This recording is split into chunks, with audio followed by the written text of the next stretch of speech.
This is the Blood Red podcast from the Liverpool Echo. It's the Blood Red podcast, courtesy of the Liverpool Echo. I'm Guy Clarke. Thanks for joining us. Van Dijk and Gomez make their return. 7 goals shed and Naby Keita sparkling once more. But it is only pre-season. Plenty, though, to get into on today's Blood Red podcast, where it is all about the big return. Yes, Ian Doyle's back from sunning himself.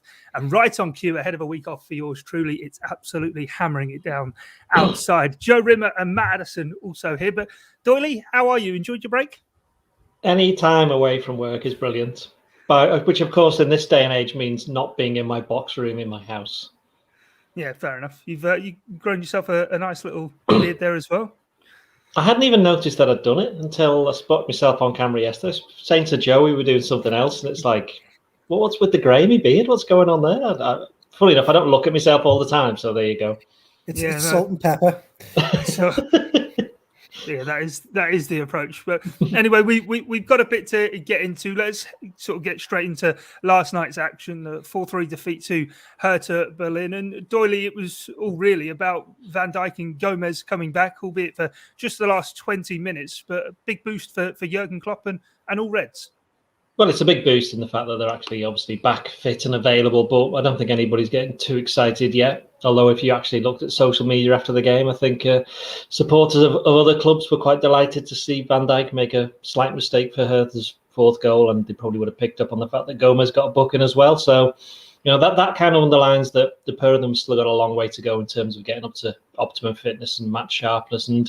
But from, let's face it, I mean, Van Dijk's been out for 9 months. Gomez is 8. The fact that they're back on the pitch and fans aren't reliant on them posting these training videos of them together running around in various countries wherever they've been. That here they're actually on the pitch. It was symbolic in a way. I know Matt mentioned this in the PC room that they actually came on together at the same time because they've obviously been working together in their rehab. They they've been close friends since Van Dijk came to the club, because they obviously forged the centre-back partnership that helped Liverpool win the Premier League and for a slight part win the Champions League as well. So from that point of view, it was good for Liverpool. But as I've said, there's still a very long way to go. I'd be amazed if either of them plays on the opening day against Norwich. In fact, I would suspect that for the first couple of months that the pair of them, Liverpool, having had them out for so long, they won't be doing anything to rush them back. They'll want to take it easy. They'll be judged by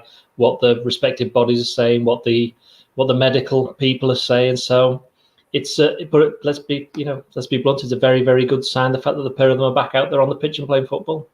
Yeah, I think the big thing, Joe, as well, was them just kind of even getting through the 20 minutes. So no matter what happened in the action, whether Gomez got booked, whether Van Dijk tripped before obviously trying to tackle Jovetic for that 4th goal for Hertha Berlin, it was the fact that actually both of them got through the 20 minutes. And we can now say sort of they have made the comeback, and now it's about getting back to the levels we know they can hit. Yeah, that's it. It didn't matter what happened out on the pitch, and it didn't matter that they were both involved in the goal that Hertha scored. It was just about fitness, and now hopefully Klopp can sort of keep increasing their minutes. And like Doyle says, the good thing for Liverpool is that with Matip back and Konate signed, and they've still got Nat Phillips there, they've still got Reece Williams there.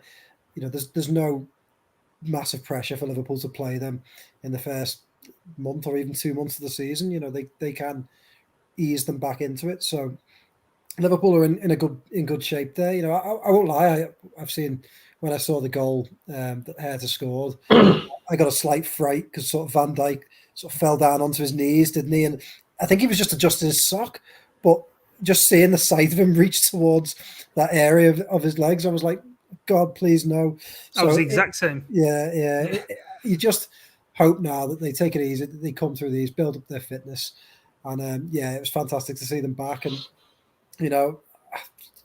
they're such strong characters. Joe Gomez has had to come back from this type of injury before and done it. And Van Dijk, we all know how strong a character he is. So, you know what, I'm sure they'll be trying to force their way into the team as soon as they can.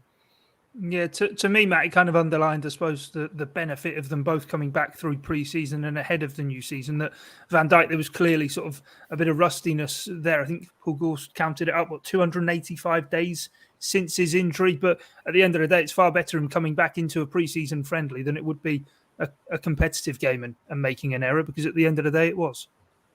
Yeah, absolutely. I think it's to be expected, isn't it? When you're out for that long, it's going to take a little bit of time just to be comfortable again, to get used to playing. Obviously, there's different sort of players around you, different sort of situations that you've not had to deal with for a long time. So it's the same for all players in pre-season, isn't it? Just feeling their way back into it, but certainly those who've been out for such a long period of time. And I think that is important. I think we'll sort of see their minutes slowly be built up, but I'd be surprised if they started certainly, together, before, say, the September international break, maybe longer than that, because it will just be a case of making sure that, nothing goes wrong between now and then, and making sure that, they give themselves as much time as possible to come back, really. So, yeah, I don't think there's any need to take any risks. Obviously, pre-season gives you the opportunity to give players 20 minutes here and there. It's harder to do that, of course, once that season starts. But, with Konate looking fairly decent in the first sort of few outings that we've seen of him,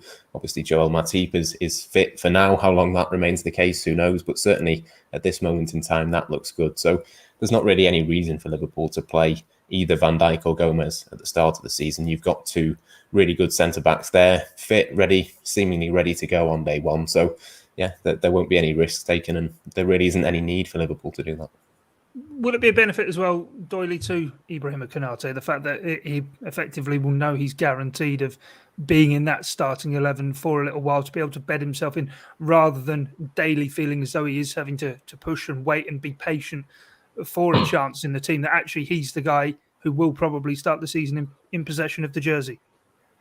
No, not really, actually. I think it should be the opposite. I think he should be made to earn his place. He can't be thinking that, he's definitely going to get into the starting lineup when they play Norwich. What is it, on 2 weeks on Saturday?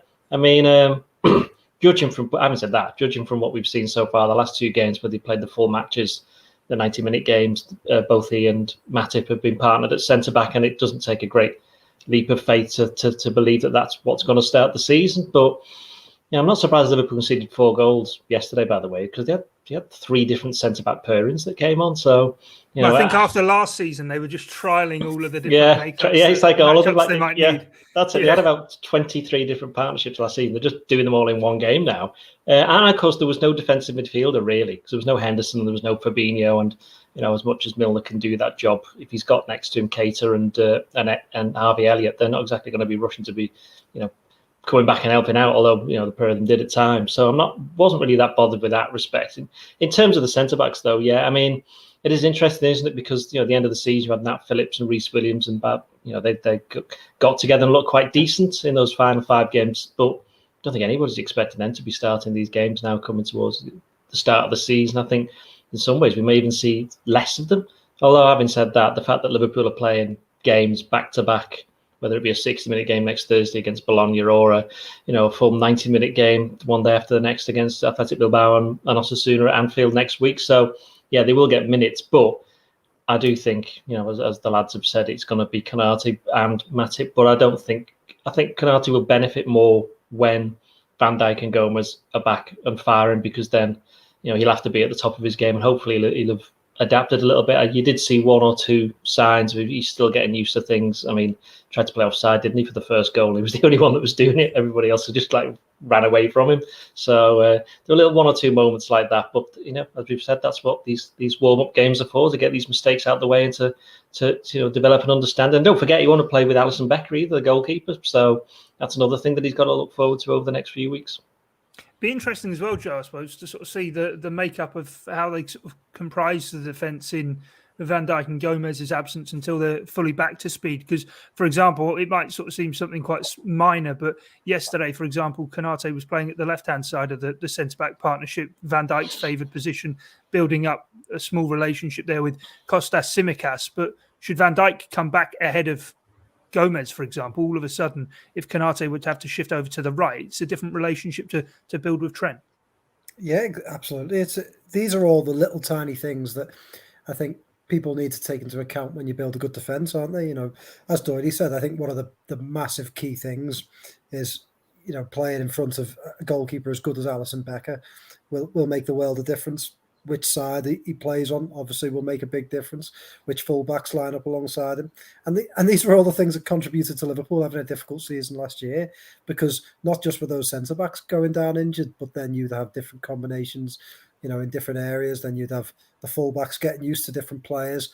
The goalkeeper was in and out a little bit last season, so all in all, and even then in front of them having Henderson and Fabinho, two really experienced, quite vocal players. That makes the difference, doesn't it? So, no one should be worried or surprised that Liverpool concede goals in pre-season games, because not just that they chop and change it at centre-half, but in goal, full-back, in midfield. I mean, that midfield that started yesterday, is not going to be anything like the midfield that starts in 2 weeks' time, is it? So, I think these are just little times to have, to experiment, to find out for Konate which side of the defence is better for him, and just to play around with fullbacks and to allow people like Chimikas. I mean, someone like him barely played at all last season, so it's given him the chance to sort of forge some partnerships as well. So, I think once things settle down and things become a bit more consistent, and in those final 2 warm-up games in the next couple of weeks at Anfield, I think you start seeing a more settled first lineup. Then we'll get a better idea of how it'll look on that opening day. Yeah, to me, Matt, it feels as though we're kind of getting to the stage of pre-season where things will now kind of be fine-tuned and ramped up a bit. Of course, you can't really look too much into the results because they mean absolutely nothing. But the likes of Andy Robertson and Diogo Jota coming back into the fold in last night's game, obviously Thiago, the Brazilian contingent, and Jordan Henderson will all be back with the group sort of next week or so. It is one of those, isn't it, where everything is now beginning to get to the stage where it needs to get stepped up and hit the levels that Liverpool wants going to that Norwich game in. Yeah, exactly that. I think that's why we've seen the sort of 30-minute games. Then we've had, the majority of players playing 45 minutes. I think next week the idea will be to give a lot of players a 60-minute appearance and just slowly sort of build that up. And like you say, it's obviously good that we've seen a lot of youth and younger options so far, but let's not forget there's lots of important players still to come back. You think of the first choice midfield 3, none of them have been there. Well, Thiago's been there, a day or two.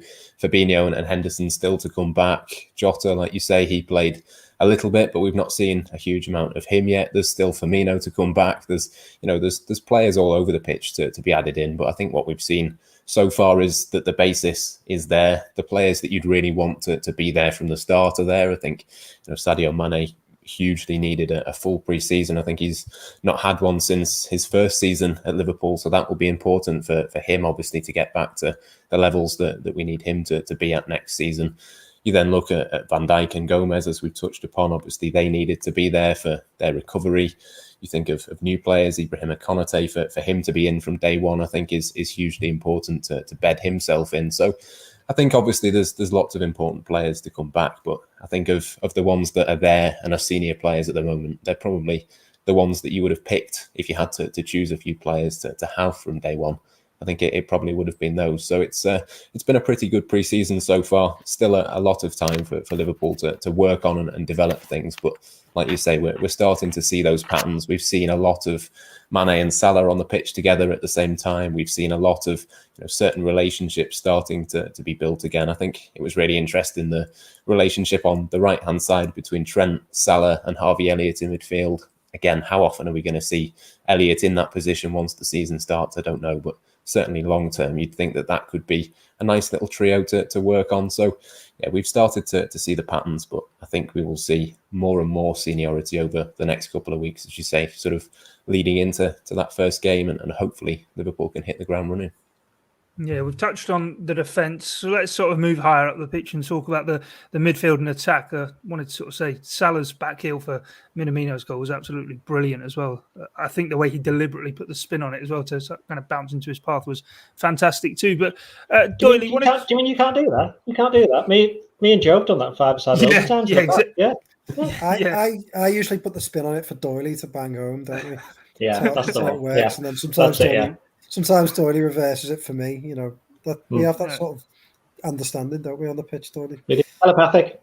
Telepathic. Yeah. Both on the pitch and on the sports desk. Yeah, I know how. Don't push it. Come on the pitch. On the pitch. Let's talk though about someone who on the pitch in pre-season has been looking great, and that's Naby Keita, Doyle. He's going into what, a fourth season now at Liverpool, but it feels really as though it's kind of the same rhetoric every season for him. Pre-season looks brilliant, everyone gets excited, and then ultimately injuries get in the way, and it's a disappointing sort of finale to the season for him.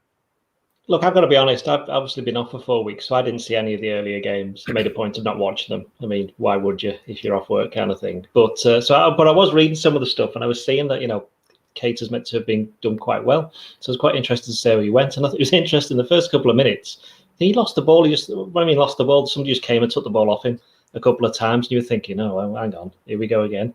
But it was the increase in intensity. And once he got over that, and he kind of realised, oh, hang on, this is like a proper game now. And it wasn't just him. There was a couple of other players who were a bit the same in those early stages. I thought he played quite well, actually. I thought it was interesting. The second goal obviously came from him. Was it the second goal? Yeah, the second goal came from him winning the ball high up. And that's, when he's at his best, that's the kind of thing that he does. The interesting thing for me about Keita is that this is, as you say, his fourth season. The previous 3 seasons, he's been okay during the summer, and he's been fit for the start of the season. And last season, he started the first league game against Leeds. And his first season, he started the first league game against West Ham, wasn't it? 4-0. Yeah. In between, he was fit for the game against Norwich, just didn't get on. And then a couple of days later, he got injured just before they were going to, the day before the Super Cup game, because he against Chelsea, because he I think suffered a hip problem. I think it was. Then he was out for quite a while. The night before. It was the night before during the training session. Yeah. I think it was just right at the start of it, or right at the end. One of those two. He was helped off, and that was that. So he does have this knack of being good in the friendlies, and he has that kind of going into the season. Things look okay, but the problem he has then is building the momentum, because he's only 3 or 4 games in. Then he'll either get injured or he'll have a bad game. And it's funny, isn't it, with Keita, when he has a bad game, he tends to be the first one that goes out of the team. And you have to bear in mind that he hasn't, I'm pretty right, sure I'm right in saying this, he hasn't played for the first team since he got subbed 3 minutes before half-time against Real Madrid. And people forget, I mean, at the time, I can't remember whether I actually wrote that this is the end of his career, but I remember kind of suggesting that it's going to be a bit difficult for him to come back from this. But fair play to him in the fact that he has done that, and he's producing decent performances in the pre-season. So it is an interesting one for him, because as the lads have said, there's every chance that he won't be starting the first game of the season. But having said that, if Fabinho and Henderson and Thiago have got at the most 2 weeks training in terms of Thiago, the other two won't have 2 weeks. There could be an opportunity for Keita. You'd think that Norwich would be a team, certainly away from home, where he could actually, if you want an attacking midfielder, he could do that kind of job. Then you pick 2 of the others, or you may play Milner. I mean, we've still got 2 weeks to go. There's bound to be someone will pick up an injury at that time, or something will happen. That's just the way that it goes during these games. So for Keita, yeah, it is. It's also interesting because obviously there's talk of Liverpool. Do they need to bring in a new midfielder with Wijnaldum having gone? And they've got, I mean, I'm in the process of writing a story. I think at the moment they've still got 7 options, senior options in midfield. And you might say, okay, Oxlade-Chamberlain looks as though he's being regarded as an attacking option so far this summer. But then Harvey Elliott becomes another option in midfield. Whether that's something, as Matt said, that we're going to see often this season, I'm not particularly sure. I think Elliott might be better served playing further upfield, where he's got a few less responsibilities and he can kind of show what he's all about, rather than having to worry a little bit about coming back and defending. And we all know how hard it is for players to fit into a Jurgen Klopp midfield. You've seen Fabinho, it took him 3 months, so there's no great shame in Elliott not being trusted with that just yet, because he's only 18 in April. But for Keita, it is an opportunity, because he knows that there could be a chance that another player's coming in, and if Liverpool are going to be signing in the midfield, and that's no given, it may depend on who's available, the price, and whether they manage to get rid of some of the players who you look at the likes of Origi and Shaqiri, whether they actually end up going and raising a bit of money. So he'll know that player coming in will be somebody who will be competing for a first team place. So he has to make the most of these chances. And it is kind of telling that he's still there, isn't it? I mean, Liverpool spent, what was it, 52.75 million on him, which I think is something that we overlook. And Andy waited 12 months for him as well. So it was an unusual situation for him. It's almost like he's never really quite got over that. But he's been there 3 years now. Is it 3? It is 3 years now, isn't it? Yeah. This is the start of his 4th season. He knows the way that they play. He knows what's needed. And if the penny doesn't drop with him now, then it probably never will. I mean, I'm not saying he's at a crossroads or he's coming towards the end, but if he signed a 5-year deal, which I think he did, he's got 2 years to go. Yeah. So this is the one season where he has to do it. Otherwise, he'll be moved on, whether it's in January or it's next summer. Yeah, you might not say he's at a crossroads. I certainly feel that he's definitely. He's gone past the crossroads. He's kind of at a T-junction now at the far end. To the lights. Yeah, no, I was going to say the lights are very quickly going to be turning green and see what he's about, whether he can sort of come off the mark or not. But Joe, just as Doyle was talking there about the fact he hadn't played competitive action since April, and the fact that he kind of, whenever he has a drop in form, he's not sort of persisted with he is pulled out and somebody else is put in. We always talk about Jurgen Klopp and what a great manager and man manager he is. I suppose with Naby Keita, this season could well sort of prove just how great Jurgen Klopp is, whether it is a case of needing to just show a bit more care with Keita, put an arm around the shoulder and say, look, as long as your body holds up, we'll put you in the team and see if you can play your way in. Because we saw as soon as he arrived, the ability that he has got and what he can do to this Liverpool midfield. But he's still got that crazy statistic of what is it? No more than 3 Premier League starts in a row. Yeah, but I think midfield's difficult for Liverpool because I don't think it's an area where you can carry players. I think it's such a, traditionally in a Klopp midfield, they've had to work really, really hard, make a lot of runs, run hard, track back, do a lot of the dirty work for the full-backs and for the forwards that you can't afford to carry someone. And that's why I think Keita gets pulled out because I think at times, I know certainly I feel that he's quite good on the ball. I wouldn't knock him for the way he uses the ball. He's quite forward thinking. He can pass it quite cleverly. He makes good runs with it. But when Liverpool aren't on the ball, that's when I think you see the difference between a Wijnaldum or a Henderson or a Fabinho, is that he's just not aggressive enough. And I think he just goes missing. And when Liverpool are trying to get hold of it, he becomes a passenger. And I just don't think Klopp tolerates that. So, I think really the onus isn't so much on Klopp as it's on Keita to, as you guys have just alluded to take this chance, because this really is his final chance. He started, I remember that West Ham game a couple of years ago, his first game for Liverpool, and he looked great, but that was a game when everything went well for Liverpool. They won 4-0. It was the start of a really good season. Last year against Leeds, again, they did well attacking wise, but I just think it's the grittier games that you want Keita to sort of like stand up and be counted in and get through some games and not come down with an injury, which granted isn't always his fault, but essentially, there's a reason why people like, Wijnaldum didn't miss many games. So the challenge is there for him. Unfortunately, I sort of always think there's players, isn't there, that, that you always have hope for, that you never sort of give up on or write off. I always remember Aquilani was a player who, like, certainly when I was younger and, you're watching as a fan, you'd think, there's something there. He'll come good soon. One of the managers will start using him, or, he'll get a run of games. But somewhere deep down in the back of your mind, you're kidding yourself on. Yeah, you're kidding yourself. I wonder with you, is Ozil, you're an Arsenal fan, is Ozil a player like that? Ozil always seemed to attract a lot of attention from Arsenal fans and obviously had the ability, but it always felt like you knew deep down he was never going to really become the player that you thought he could be. And, I've just got that horrible feeling about Keita. I feel like we're there again saying, can Keita do it? Well, he's been at Liverpool 3 years. How long do you need to wait? So we'll see what happens. I wouldn't be holding my breath on him. And I don't mean to be so negative, but I just think, you can't wait round forever, can you? So no, famously, long-term podcast listeners will know that Joe Rimmer has been, for a very long time, been worried about Naby Keita.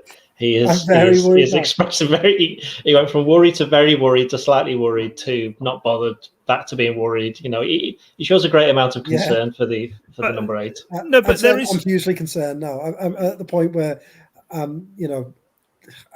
don't think I've ever been as worried about Naby Keita as I am now. This is, Can he not be let out on his by himself? Is that what's wrong? I just, he is the type of player that you want him to do well. You still think deep down that if everything comes together for Keita, Liverpool's midfield can be a different animal next season. He can give them like an element that they haven't had.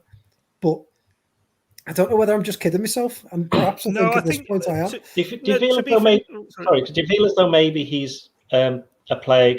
Funny, Joe just touched on it then, that he can only really perform if he's got Fabinho and Henderson with him, who runs around and starts getting stuck in. And then does that then increase the pressure on him, though? Because then he's fully expected to be the one who's playing the passes through. Because I remember when Sturridge was still at Liverpool, he had that little spell where it looked as though, I think that might have been in the summer as well, where it seemed to be setting up goals and it looked really good. Then, of course, they barely never ever played together. So I don't know whether or not that's a way that maybe Klopp will look at things, because he knows that, you know what he's like with his midfield. He just changes it depending on who they're playing. What are you saying? Bring back Daniel Sturridge?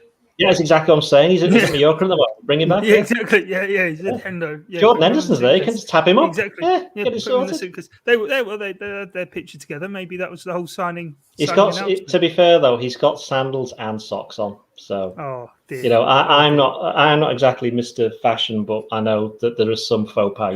With that beard, you're Mr. Fashion now, Doyle. Let me tell you. The Mr. Multicoloured facial hair is what I am. Yeah. Okay, fair enough. Right, let's get back to Naby Keita. And Joe, you said sort of the onus is on him, and obviously knowing we were going to talk about him today, we're sort of looking at stats now. Stats aren't the be all and end all, but they do certainly with Naby Keita paint the picture. Going back 5 years, looking at his time with RB Leipzig in his penultimate league season, which was when obviously Liverpool agreed to deal for him.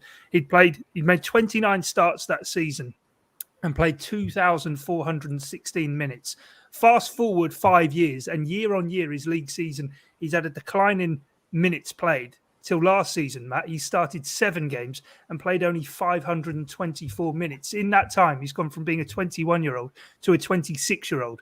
Liverpool probably thought they were buying a player ready to enter his prime. The numbers suggest that's been and gone.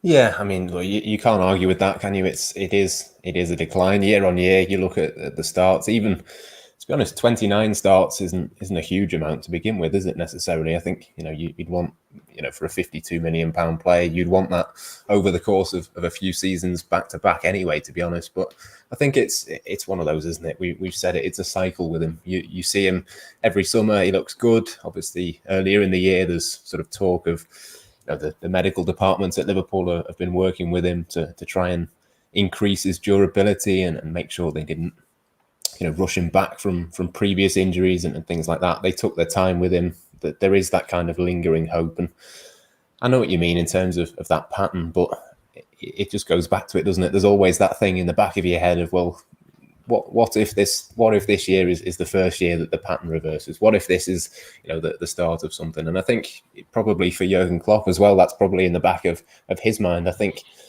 would Jurgen Klopp have kept patient with him for this long if he wasn't as good as what he is and he didn't have the ability that he has? I don't think he necessarily would. I think in the back of Klopp's mind, there's maybe been links to other teams. I know Borussia Dortmund were linked about 12 months or so ago. I don't know how much interest there was there. There's been other teams. Atletico Madrid have been linked, but you just think, well, if Liverpool did cut their losses, he went to Spain and played for Atletico and suddenly became the player that he could be.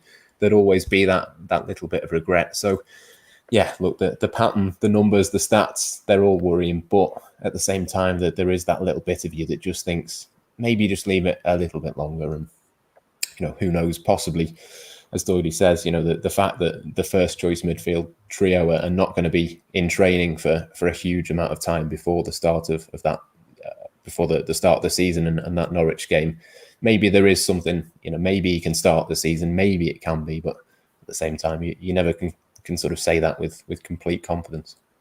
No, well, we'll have to wait and see. The jury's still well and truly out, or in Joe Rimmer's case, definitely not. In terms of other areas of the midfield, Doyle, is it maybe more of a concern than we perhaps realise? You referenced it before with no Fabinho there last night. There isn't really a defensive midfield option. You said earlier in the pod, 7 senior midfielders, but Keita and Oxlade-Chamberlain injury prone through their Liverpool careers. James Milner's 35 as well. It sort of feels as though there are a few gaps there, and certainly still that Gini Wijnaldum shaped void that's not been filled. Well, there are gaps, but it's when you actually fill them. I mean, do they really need a midfielder this summer? You'd probably say no, not really. If they could get one, it would be great. But certainly in the next 2 years, that's a position where they probably need to get two in, because, as you say, James Milner's nearer 40 than 30.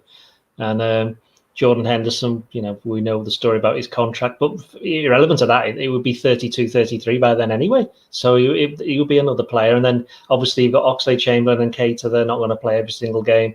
So, I mean, there have been steps towards the future, obviously, with Curtis Jones, although it's interesting that he's barely started a game, has he, this summer? And he's kind of changed his game a little bit, would you say? He's kind of, whether or not he's seen Wijnaldum going on, right, I need to actually start keeping hold of the ball a bit more and being a bit more disciplined defensively. And, whether or not that's what he should be doing at his age, when he's somebody who's obviously so explosive and so much of a threat going forward, I don't know, but maybe that's something that he's been told to do, just bring it to his game, because if he's more versatile, then he's got a lot more chance of actually starting more games next season.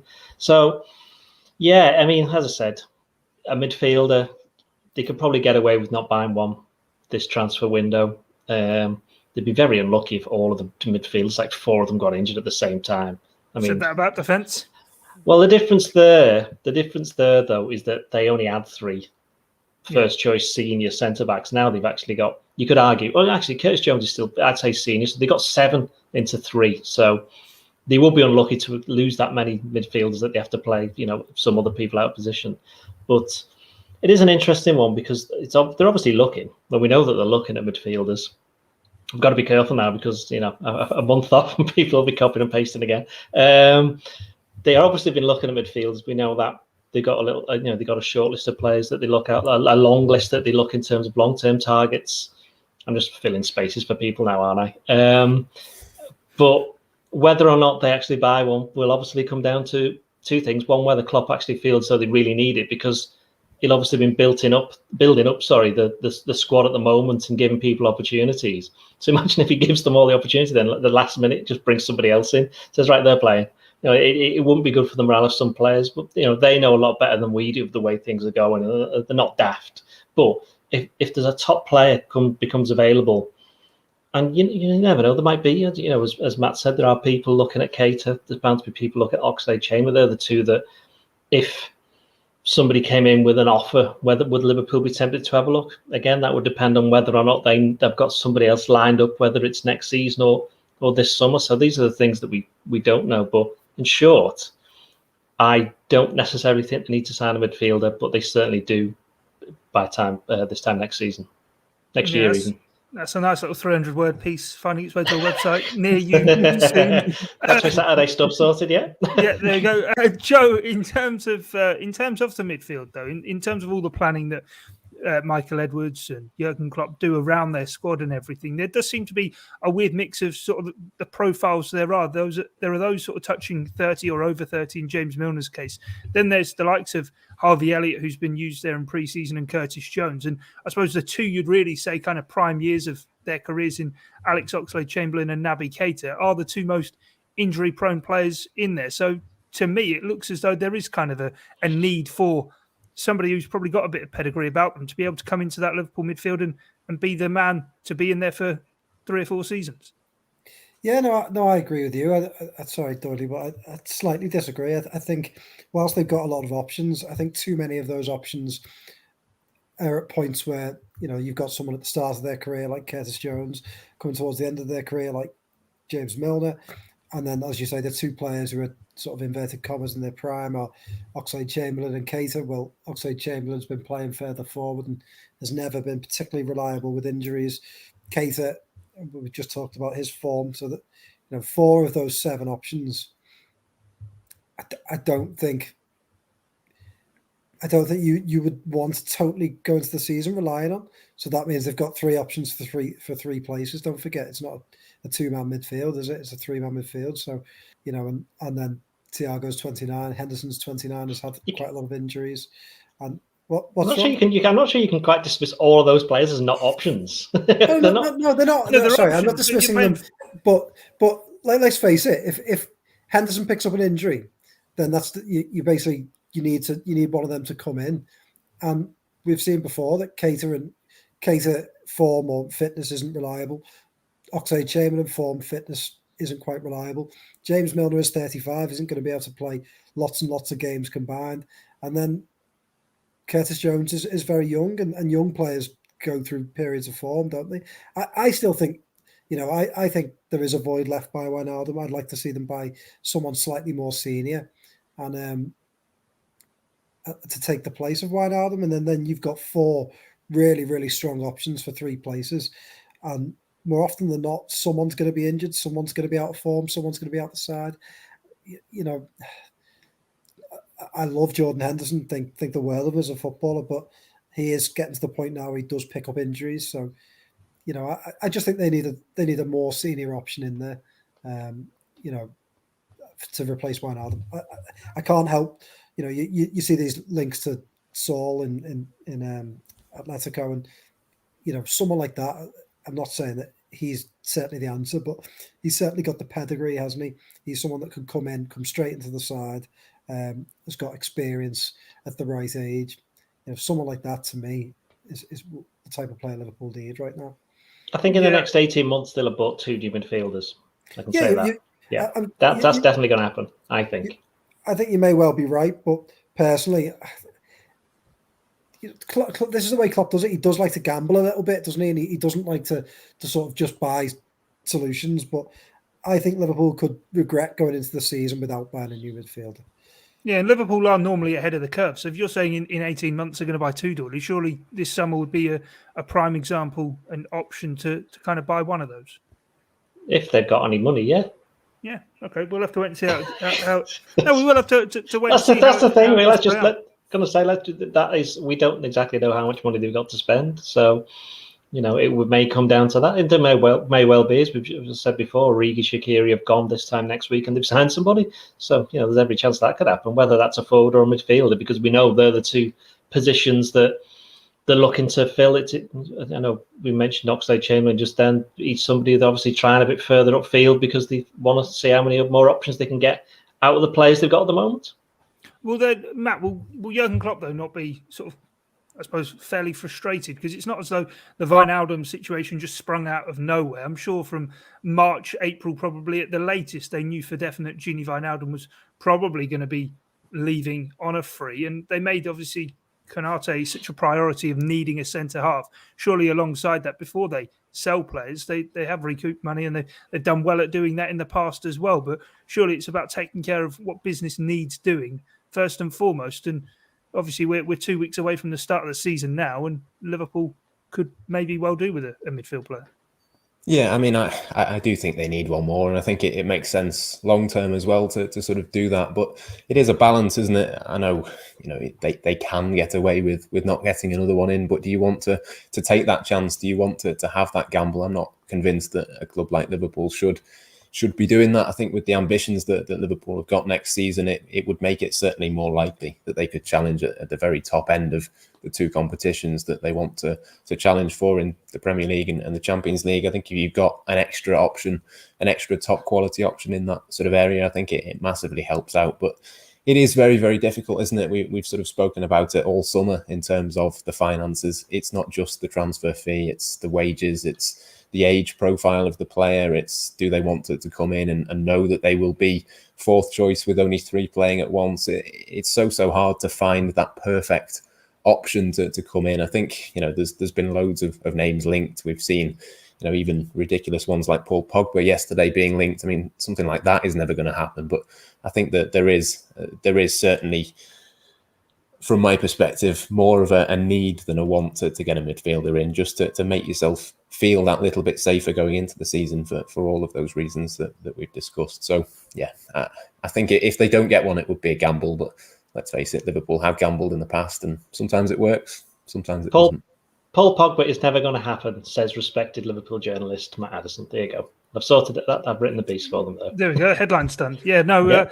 We're boxing off the articles here, but yeah, no. To me, it's one of those. If you're going to play 55 games through the course of a season, and that will be Liverpool's aim with how deep they want to go in competitions, then even if you're telling someone to come in and be fourth choice out of a 3-man midfield, he's still going to get 20, 25 games, isn't he? So I don't think it's that hard to sell. Before we go, though, we've taken a great deal of time there talking about the midfield and enjoyed that chat. But I want to talk as well, Doyle, about Roberto Firmino. He's obviously not been involved through pre-season. He's been away at the Copa America. Alex Oxlade-Chamberlain was being tried there and played late on in the game against Hertha Berlin in that false 9 and got himself a goal. Takumi Minamino too, but it's one of those, isn't it? Through the course of the season when Firmino's not scoring, everyone says drop the number 9 who can't score the goals. As soon as he's not there, you actually really do realise just how much of an impact he has. True, but the interesting thing is that, as you say, the 2 players who replaced him on yesterday scored, didn't he? You say Minamino, and Minamino didn't have a particularly good game. He's never lacking for efforts, but he still seems to slightly. If Joe's worried about Naby Keita, then I'm extremely concerned about Takumi Minamino, because when he signed him, I thought he was excellent. I thought he played very well against Liverpool, but when he first started playing, he looked decent, but he just don't know what it is. He just doesn't seem to have, certainly at the moment, doesn't seem to have the physical capacity to carry it forward for 60 minutes, 90 minutes or whatever have you, which I think is what, that's something that you can never accuse Roberto Firmino of being. And I think that's one of his main strong points, which people just forget, is that, again, he's somebody who always plays, isn't he? He's there. Now, at Liverpool, I know Oxlade-Chamberlain played up the middle, but Liverpool do obviously have the option of, you could put Jota there, although I know I'm not so keen on that. I think Mane down the middle, Salah down the middle. There are ways that they can do it, and we haven't even mentioned Origi, although Origi for the past couple.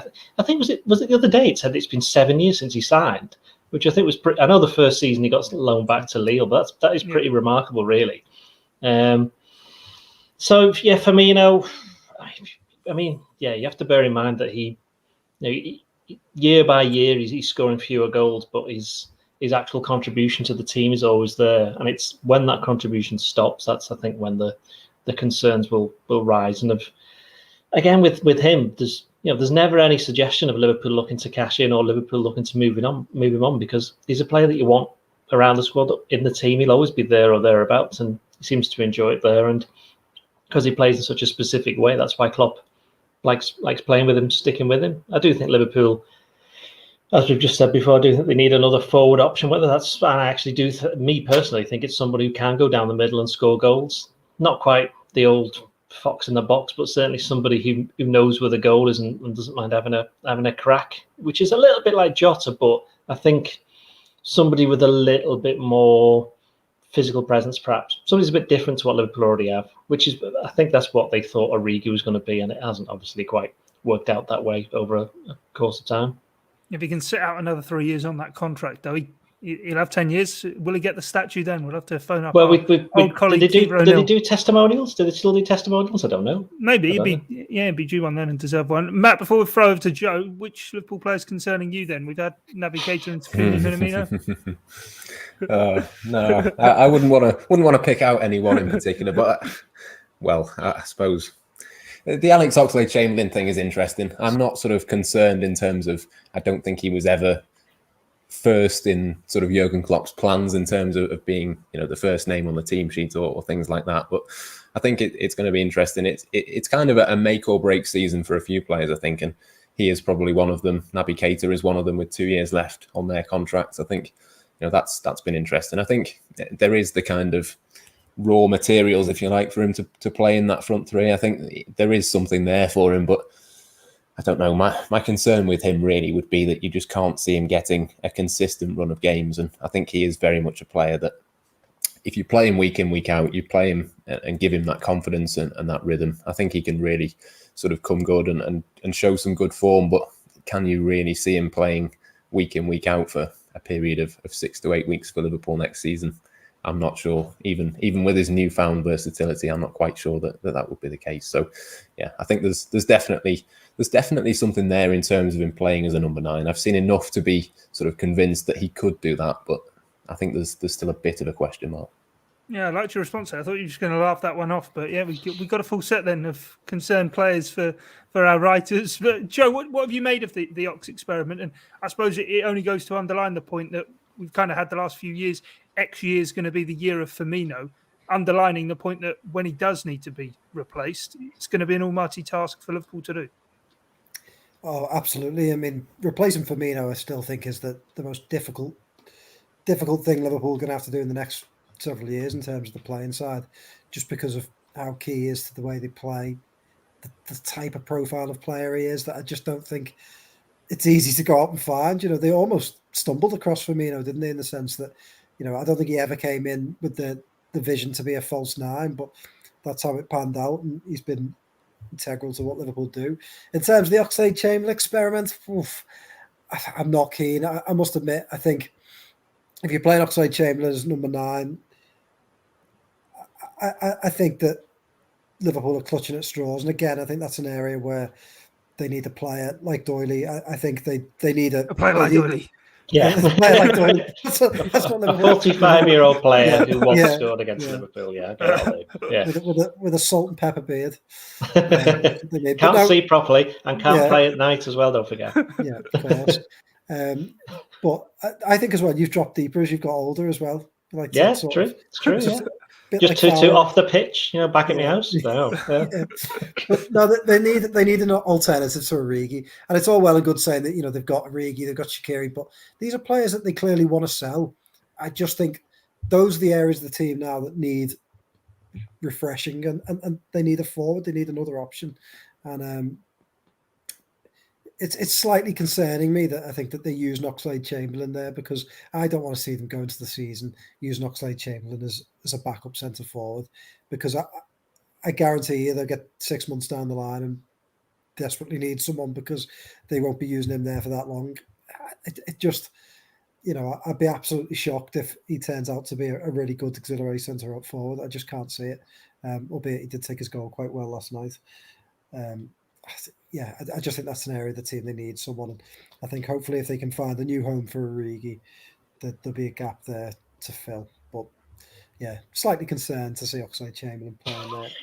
Yeah, but also two concerns for Oxlade-Chamberlain and a worry for Keita. Yeah, he's come late, but he's taken the vote. But it is one of those with what injury did to Liverpool's season last year. The records of Salah, Mane, and Firmino have been exemplary over the last 4 seasons. But you do wonder if one of those were to pick up a muscle injury of sorts, what that would do. But just quickly to go back to 2019, I think Liverpool, when they were, entering that period of being really, really strong, I remember they started that season and they had options everywhere. They had Sturridge still an option. Origi obviously was an option. Shaqiri had come in.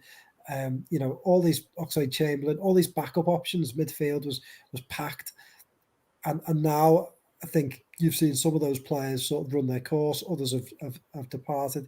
I just think they need to freshen up a little bit there. And teams evolve. That's what it's about. And I think sometimes Liverpool can be guilty of sort of clinging on to someone for a little bit too long, or allowing someone like Origi a little bit too much grace. And I think sometimes you need to be slightly more ruthless and sort of say, right, move these players on now, bring in new ones. Liverpool getting the 7-year itch with Divock Origi then. Anyway, that's it for us on this edition of the Blood Red Podcast. From myself, Guy Clarke, Matt Addison, Ian Doyle, and Joe Rimmer. Thanks for your time and company. It's bye for now. This is the Blood Red Podcast from the Liverpool